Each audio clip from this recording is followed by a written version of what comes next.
नमस्कार दोस्तों, आपका स्वागत है यूट्यूब चैनल एसके टेक्नीशियन पर। यूपी स्कॉलरशिप 2023-24 में आप लोगों ने फॉर्म भरे, सभी लोगों ने फॉर्म भरे हैं, काफ़ी लोगों ने अभी भी भर रहे हैं। तो एक बड़ा जो सवाल है वो है इनकम सर्टिफिकेट को लेकर, जो आय प्रमाण पत्र है उसमें एक बड़ा सवाल और बहुत बड़ी गलती आप लोगों से हो रही है। इसलिए वीडियो आपको देखने को मिली है कि इनकम सर्टिफिकेट लगाना किसका है, मतलब आय प्रमाण पत्र आप लगाओगे किसका, अपने पापा मम्मी का लगाओगे या फिर अपना खुद का लगाओगे, ये बहुत बड़ा सवाल है।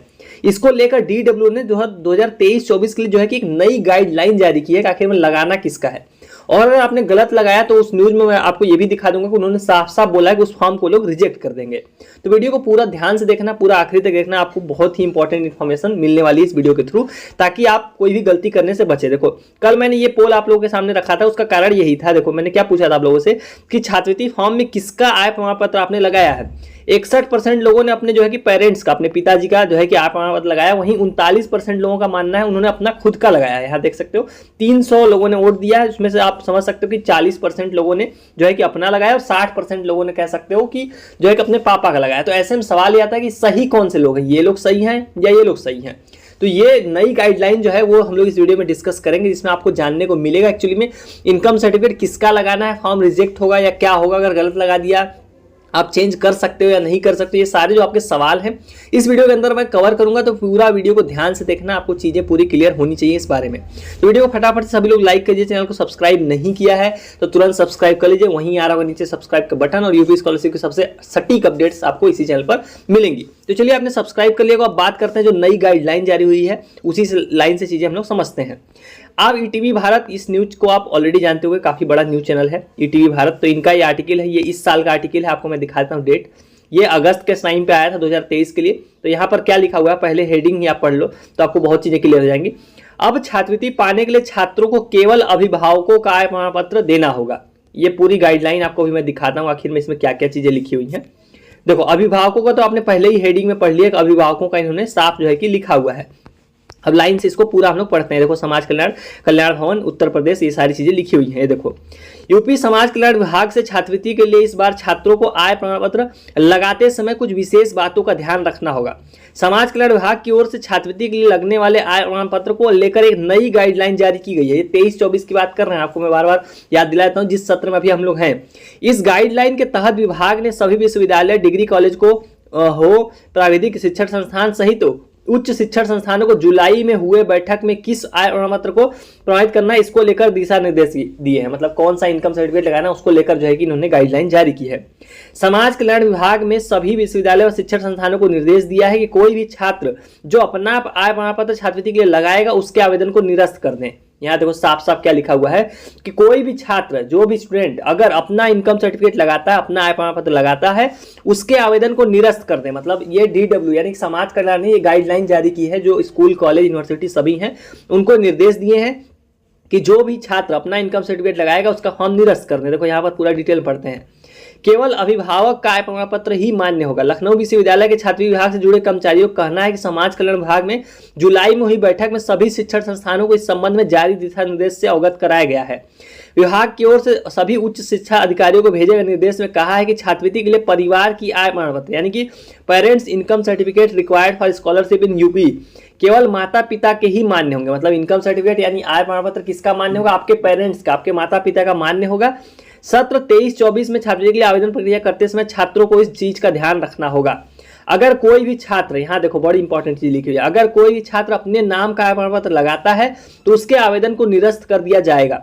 लखनऊ विश्वविद्यालय के कुल सचिव विनोद कुमार सिंह ने बताया कि इस बार की छात्रवृत्ति में परिवार की आय से आशय बच्चों के माता पिता के कुल आय से है। ऐसे में छात्रवृत्ति के लिए केवल माता पिता के आय प्रमाण पत्र ही मान्य होंगे। अगर कोई छात्र अपने नाम से आय प्रमाण पत्र बनवाकर जमा करता है तो उसके आवेदन को निरस्त कर दिया जाएगा। तो आपने ये देखो पूरी न्यूज पढ़ ली, यहाँ पर देख लीजिए, और वही चीज वहां पर लिखी भी है इन्होंने कि इस बार जो है कि विश्वविद्यालय आवेदन को, उन्हीं आवेदनों को जो है सत्यापित करेगा जिनमें इनकम सर्टिफिकेट जो है कि उनका लगा होगा, पेरेंट्स का लगा होगा। तो अब देखो, इस न्यूज से आपको एक चीज क्लियर हो गई। जो नोटिस था, जो न्यूज था, मैंने आपके सामने पूरा पढ़ दिया। आपने क्या जाना वहां पर से कि जिन्होंने अपने पिताजी, अपने पेरेंट्स का लगाया वो सारे लोग सही हैं, जिन्होंने अपने नाम का लगाया वो सारे गलत हैं। अब मैं आपको सैंपल दिखा के समझाता हूँ आखिर में इसका क्या मतलब हुआ। देखो, मेरे पास 2 इनकम सर्टिफिकेट आप देख पा रहे हो। एक ये वाला इनकम सर्टिफिकेट है, देखो वो उस न्यूज में कह रहे हैं कि इस बार नई गाइडलाइन जो जारी हुई है उसमें इनकम सर्टिफिकेट किसका लगाना है, उसमें लगाना है आपको अपने पेरेंट्स का, मतलब वो आपका जो भी आय प्रमाण पत्र होना चाहिए उसमें ये चीज दिखनी चाहिए कि जो इनकम आप लगा रहे हो, जो इनकम सर्टिफिकेट, वो आपके पेरेंट्स के इनकम को दर्शाता है। ये इनकम आप देख पा रहे हो, यहाँ पर नाम किसका लिखा हुआ है, देखो यह प्रमाणित किया जाता है कि श्री सुमंत पुत्र पुत्री इतना इतना, माता का नाम ये, मकान नंबर इतना।